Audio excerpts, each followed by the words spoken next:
Donc on va avoir une première étape qui va être le cahier des charges à définir en partenariat avec la direction. C'est-à-dire qu'on va définir réellement l'objectif du projet. Donc la première étape, ça va être de définir les grandes lignes techniques.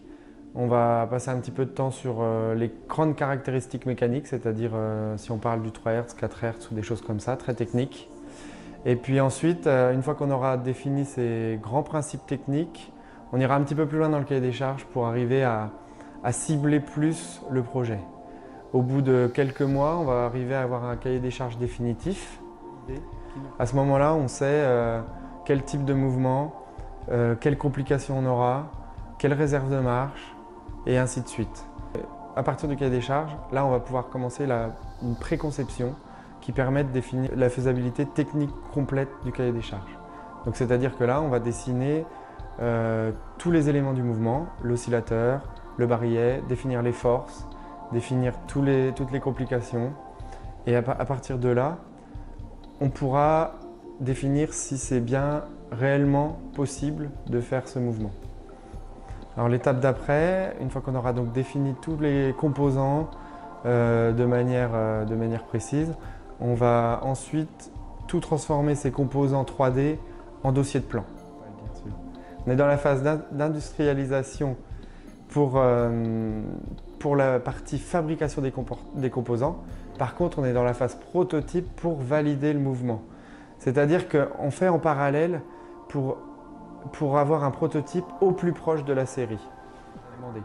Donc on a du matériel comme par exemple ce type de machine, c'est des machines tridimensionnelles qui permettent de contrôler les composants au micron près pour s'assurer de la conformité des composants. Une fois qu'on passe cette étape-là, qui est surtout à ne pas négliger, on peut assembler le prototype. Une fois qu'on a assemblé le prototype, on va pouvoir commencer la phase de test. Alors la phase de test, en fonction des complications dans les mouvements, ça peut durer de 6 mois à 2 ans. Donc là, on va valider, on a des séries de tests pour répondre aux normes horlogères standards, des cycles de vieillissement pour s'assurer que notre montre, toutes les montres pékiniers sont garanties 3 ans. Donc on va s'assurer que tous les composants garantissent largement les 3 ans de fonctionnement et ainsi de suite pour tous les composants. Donc c'est des tests d'usure sur les premiers composants pour valider le fonctionnement.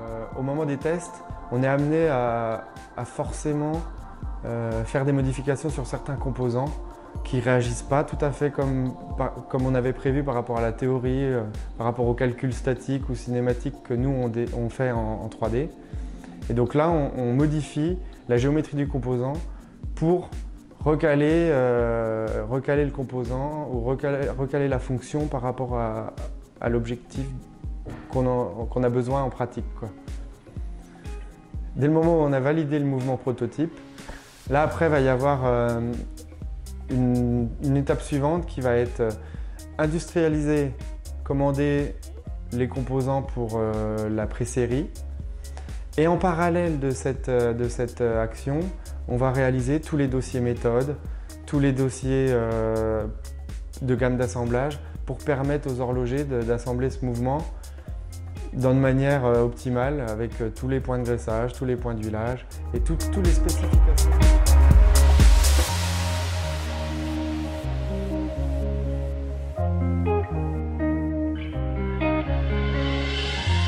My face above the water.